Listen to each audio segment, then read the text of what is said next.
Hello， 大家好，我是麒麟。上期说到炭治郎和义勇决战上弦之3伊窝座，义勇在生死一线中开启斑纹，和伊窝座展开了拉锯战。但由于伊窝座那宛如磁场般的感知能力，所有攻击都会被他提前感知到而被躲避开来。这样下去，作为人类一方的两人迟早会因为体力不支而战败。而就在这时，炭治郎整理了思路，猛然间想到了什么。那么接下来故事又将如何发展呢？废话不多说，进入我们的解说时刻。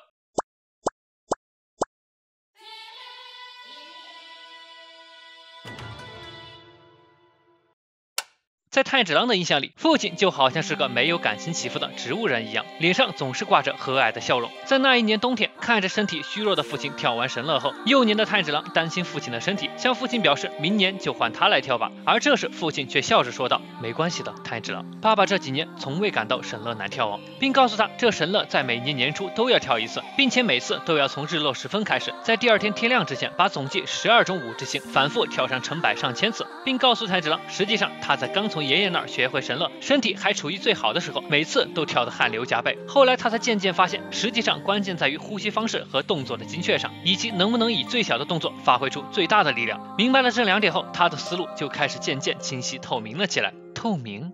对，随着我们对神乐掌握的越发成熟，脑海里的杂念一扫而空，一个透明的世界将呈现在你的眼前。那一天，年幼的炭治郎并不能明白其中的含义，直到父亲病逝的10天前，一只会吃人的恐怖巨熊袭击了他们家，病危的父亲就这样拿着一把斧头和巨熊对峙。我不会允许任何人伤害我的家人。那一幕，炭治郎一辈子都忘不掉。只见父亲缓缓举起斧头，仅仅一招就将这头恐怖的巨熊斩首。那种速度，肉眼根本看不清，但他能猜到，在那一瞬间，父亲至少挥出了2斧，不然以这柄小斧头绝对砍不断巨熊的脖子。而父亲所散发出来的气味，至始至终都像平时一样，没有丝毫的杀气。你都看到了吧？记住，永远不要忘记你刚刚所看到的一切。炭治郎知道，这是父亲试图用自己的行动来将那透明世界的窍门传授给他。我终于明白了，父亲。实际上，在之前他和伊窝座的对决中，有那么一瞬间，他确实感受到了，也进入到了那个透明的世界。所以接下来他必须尽快掌握这一招，对抗伊窝座。而此时，义勇觉醒斑纹和伊窝座的激战已经进入了白热化，两边都受了不小的伤，但奈何只要不能一刀砍下伊窝座的脑袋，这种程度的伤对他来说眨眼间就能痊愈，并且伊窝座已经能渐渐摸清他的战绩，进行预判这场战斗究竟还怎么进行下去。够了，义勇，你已经很出色了。浑身伤痕的义勇已经逐渐落了下风，而一旁的炭治郎瞪大了双眼，仔细回想着那种感觉。就在这时，他的眼里似乎发生了某种变化，义勇挥刀奋力劈向伊窝座，可谁料伊窝座俯身一拳挥了过去，这一击竟然从侧面打断了日轮刀。永别了，义勇！伊窝座下一拳直接轰向了义勇的胸口，瞬间血花四溅。可谁知这迸溅而出的血却是伊窝座的，他的手竟然被瞬间切断了。而挥出这一刀的正是炭治郎。义勇也看呆了，这一次是炭治郎救了自己一命，而眼前的他究竟发生了什么情况？只见炭治郎的头发、眼睛都变成了红色，甚至连呼吸的声音都变了。而一旁的伊窝座更加惊讶，此刻的他甚至能感到体内的细胞都在高喊着必须马上杀掉这个人。术式展开，中式轻盈乱残光，这一招是伊窝座最强的招式，能在一瞬间挥出上百发乱拳，瞬间将两人笼罩进去。即便义勇再一次使出了自创绝招，但还是没能躲掉这么密集的攻击。使出了绝招后，伊窝座自信满满的冲义勇说道：“你没有必要像信手狼和炭治郎那样死在我的手下，像我一样成为鬼吧。”义勇一愣，伊窝座似乎完全没有察觉到炭治郎此刻就站在他的身后。既然如此，快挥刀啊！炭治郎就这样砍下他的脖子。义勇在心里急切的呐喊着，可谁知道满脸是血的炭治郎却嘶吼道：“伊窝座，我要一刀砍断你的脖子！”蠢货，你干嘛喊出来啊？义勇都快急死了。炭治郎嘴上嘶喊着，但伊窝座却察觉到了，此刻的炭治郎宛如变成了其他的生物，斗气消失的无影无踪。冷静，他要来了！火神斜阳转身，就在那一瞬间，仅仅一刀，他就被斩首了。义勇也愣住了，此刻的伊窝座似乎明白了什么，这家伙竟然将即便婴儿都会散发出来的斗气，在那一瞬间消失的无影无踪，仿佛站在他面前的是本不应该在那里的其他生物。术士的罗针毫无反应，令他陷入了短暂的混乱，但这些都不是重点，而是在那短暂的战斗中，这家伙明显发挥出了远远凌驾于他之上的神速。他知道，他这长达了几百年的修行，就这样被这家伙打败了，这很有可能便是他所追求的至高领域，也就是所谓的无我境界。不，还没完呢，我还能比他更强！伊窝座竟然想强行将脑袋安回去，但一旁的义勇可不会给他这个机会，一刀之出。看着正在消散的伊窝座的头颅，炭治郎终于松了口气，结束了。我们赢了。但时间似乎停止了一般，只见脑袋都消散的一窝座身躯竟然还站立着。术式展开，一窝座的无头躯体竟然还能战斗，这下麻烦就大了。正在他身前的炭治郎已经到了极限，随时都可能晕过去，而义勇也根本来不及去救他。一窝座一脚就踹了过来，将炭治郎直接踹飞，这力道丝毫不比之前弱。炭治郎！义勇急切地喊道，但此刻的炭治郎已经晕了过去。眼看着一窝座又冲向了炭治郎，义勇强行运转呼吸法捡回了短刀，四指球一直朝，这一招瞬间切开了他的身躯。但谁料即便没了脑袋，一窝座也能瞬间恢复。明知道自己已经到达了极限，但义勇还是支撑着伤痕累累的身躯挡在炭治郎身前。想杀炭治郎，必须先踏过我的尸体。这一刻，就连一窝座也感受到了义勇那一股不屈的精神，无论身处什么样的绝境，也绝不轻言放弃。但那又如何？可就在这时，身后突然出现一名女子，拉住了他的手。请你住手吧，波芝哥哥！快放手！你是什么人？女孩依旧重复着，请你住手吧，波芝哥哥！不行，我必须亲手杀了他们，我必须变得更强。为什么呢？你为什么那么执着于变强呢？那是因为如果我不想办法变强，就没办法把用来治病的药拿给老爸了。在这一刻，记忆如潮水般涌来，他终于想起了过去的事情。据说，因为在他刚出生的时候就已经长出了牙，所以被镇上的人称为鬼之子，并取名为博志。从小便和身患重病的父亲相依为命，因为家境贫寒，年仅11岁的他就不得不通过偷窃别人的钱包来换取给父亲治病的药，所以便经常被奉行处抓住，进行惨烈的处罚和殴打，并烙上刺青。但这些皮肉之苦，他完全不放在眼里，治好父亲的病比什么都重要。可就在他不知道第几次从奉行处回来的路上，却被告知父亲因为自己成天扒窃而在家里上吊自杀了。在那一刻，他不明白这究竟是为什么。从父亲的遗言里，他才知道，原来父亲不想用他偷来的钱治病，并让他重新做人，好好活下去，是父亲对不起你。他紧紧地抱着父亲的墓碑，痛斥着这个不讲道理的世界。难道就因为他们是穷人，就没有资格活在这个世上吗？在那之后，因为多次犯罪，他被奉行处判了流放之刑，来到了一个陌生的地方。因为对这个世界的憎恨，他刺手空拳打倒了7个对他泄愤的大人，向这个不公正的世道表达着自己的愤懑之情。而就在这时，他碰到了一位闻声而来的武士，他名为庆藏，并邀请博志去他的道场改邪归正，拜他为师。但此刻的博志根本听不进去任何话，向他发起了进攻。但庆藏可是有着货真价实的武道实力，几记重拳就将他打晕，带回了道场。从他的口中，博志才了解到，原来他的道场一个门生都没有，他只有一个有病在身的女儿。就在几天前，因为照看女儿心力交瘁的妻子投水自杀了，所以他便让博志替他照顾女儿。博志低着头说道，你真放心把女儿交给我这个罪人照顾吗？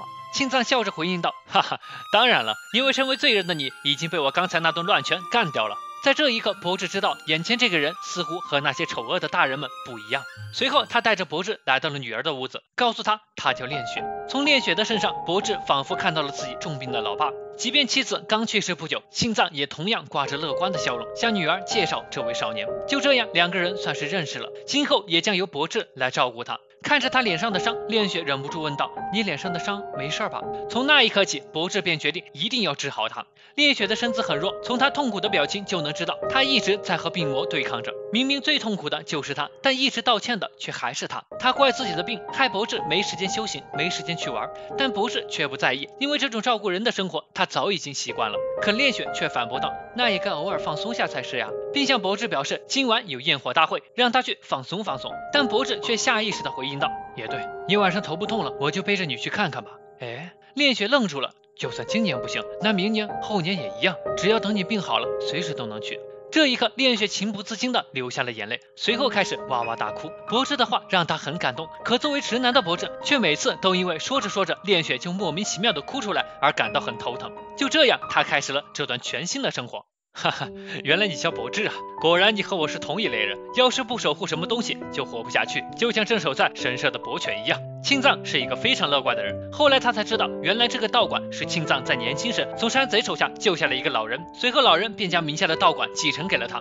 但这个地段很好的道馆却给他带来了不小的麻烦，隔壁的剑术道馆就经常来找麻烦，就因为这样，所以道馆才一直没有门生来拜师学艺。很快3年过去了，恋雪那年16岁，已经告别了卧床不起的日子，终于过上了正常人的生活。不久后，师傅便把他叫来，郑重地询问他愿意继承这个道馆吗？因为恋雪很中意他。年仅18岁的他看向烈雪，两个人的脸颊都红了起来。他攥紧了拳头，难道自己这种身负6道罪人刺青的人，也能过上属于正常人的生活吗？也许真的能从头再来。博士深深地向他们鞠了一躬，两个人的婚姻就这么定了下来。后来，博志履行承诺，带烈雪一起看了焰火大会。在漫天的烟花下，博志再一次询问：“你真的愿意嫁给我吗？”烈雪害羞地低着头：“你还记得小时候说过要背着我看焰火吗？”但很显然，傻乎乎的博志已经忘了这事儿。烈雪接着说道：“博志哥哥那些看似轻描淡写的话，给卧床不起的我带来了好多欢乐。你那个时候说，就算今年不行，明年、后年也一样。我呀，从来没有想过自己活到明年、后年，甚至更久以后的样子。妈妈也一定是这样，所以才不忍心看着我先走一步，才一时糊涂做出了那种选择。我甚至能感受到，老爸其实在心底里也选择了放弃。但博志哥哥，你却理所当然地看到了属于我的未来。博志哥哥，你愿意娶我为妻吗？”在那一刻，博志坚定地牵住了他的手。我要变得比任何人都强，永远保护你。那个时候，博志才真正觉得一切都好起来了。但他做梦也想不到，自己本打算拼上性命也要保护的两个人，居然会被那些卑鄙小人残忍地毒杀了。为了把婚约这个喜讯告诉父亲的他，动身回老家扫墓，而回到道场后，却被门口的官差告知，有人在水井里下了毒，烈雪和师傅都被毒死了。博士就这样静静地跪在两人的身旁，他的内心开始逐渐崩坏。这个世界果然是不公平的，到头来他也只能嘴上说的好听，实际上却一个人都没能保护好。后来那件事被详细记录在奉行处，苏流道场仅存的门生单枪匹马袭击了隔壁的剑术道场，自首空拳将共计67名门徒尽数屠杀，头骨粉碎，内脏稀烂，现场的尸体都面目全非，简直就是一片人间地狱。唯一幸免的女仆人也被吓得精神失常，由于事件太荒谬，所以30年后就被废弃掉了。那一天，博士浑身是血，像行尸走肉一般走在街上，突然一名长发男子拦住了他。听说我没有安排鬼的地方发生的这种大骚乱，结果事件居然还真的出自人类之手。已经理智全无的博士一拳就抡了上去，但却反被一拳打成了脑袋。这个人告诉他，他准备制造12只强悍的鬼，只要能承受住他的血。博士却说道：“我不在乎，我已经一无所有了。”就这样，博士化身上弦之三猗窝座，尽管失去了记忆，但他也在继续变强。明明已经没有要去守护的东西了，这是多么凄惨又无聊的事情啊！猗窝座也算明白了，为什么太子郎会令自己很不爽，因为在他的身上，他看到了师傅的影子，居然让他回想起了那些往事。他一定要杀了这些可恨的人类，破坏杀灭世。只见他的头颅竟然都快长出来了。就在这时，太子郎突然惊醒，看着眼前的一幕，他果断提着刀就冲猗窝座砍了过去。但谁料挥刀到一半，就因为脱力而飞了出去。但太子郎还是没有停下来，一拳就打在他的脸上。在这一刻，从他的身上，猗窝座又看到了师傅的影子。那一瞬间，猗窝座似乎想明白了什么，自己所厌恶的是那些不敢堂堂正正的战斗，只会偷偷下毒丑陋的人，而他也缺乏自制力，遇到挫折就自暴自弃，用守护之拳虐杀他人。在这一刻，他总算明白了，现在这般模样却还不肯认输的他，其实和那些人没有什么分别。他突然明白了，他真正想杀的人其实不好，仅凭拳头根本阻止不了他。此刻的猗窝座正在准备使用恐怖的招式，必须带着义勇先生逃离这里。太子郎一把将义勇扑倒在一旁，但在那一瞬间，他似乎看到了挂在猗窝座脸上的笑容。因为冲击力，两人倒在了一旁。可令太子郎不敢相信的是，他居然攻击了自己。在那一刻，太子郎仿佛闻到了一股感谢的气味。此刻的猗窝座身上的缺口还在不停的修复。够了，停下吧，不要再生了。因为他知道，在那一刻他就已经输给了这位少年。就在这时，他在脑海里看到了父亲的影子。他向父亲道歉，到头来自己还是没能重新做人。但父亲却摸着他的头说道：“那又怎样呢？无论你变成什么，你都是父亲的儿子，师傅的徒弟，我们不会抛下你不管的。”下一刻，无惨也出现在眼前。你不是想变得更强吗？你真的甘心就这样结束吗？猗窝座。他愣住了。没错，就算被砍掉了头又如何？我还可以变得更强，我必须遵守约定，我还能……够了，不知哥哥，你已经做得很好了。泪水夺眶而出，他终于放下了一切，投入了烈雪的怀里。他释放了内心所有的情感，向烈雪道歉。烈雪只是抱着他，轻轻地说道：“欢迎回家，夫君。”就这样，博志抱着烈雪结束了他这漫长的一生。或许那没有时间的约定，来世他会慢慢的偿还。伊乌佐的身躯缓缓消散在空中，这场惨烈的激战终于结束了。炭治郎颤巍巍地想站起身，必须赶快找到无惨，救下厨师小姐。但话还没说完，就立即倒在了地上。而义勇刚准备起身，但因生死意外，靠着这轮刀晕了过去。很快，两人战胜了上弦之三伊乌佐的消息就遍布了整个无限城。而在无限城某处，上弦之一黑死木也渐渐浮出了水面。接下来将会是更加惨烈的大战。好了，到这里伊乌作篇全部内容就结束了，接下来将会是更加精彩的黑死木篇。需要 BGM 的可以关注麒麟同名网易云，也可以扫描上方二维码加入麒麟的交流群，便能获得最新的视频更新消息。另外在这些地方也能看到麒麟的视频哦。最后感谢所有支持麒麟的小伙伴们，你的关注和订阅就是麒麟最大的动力。那么本期视频到这里就结束了，我是麒麟，我们下期再见。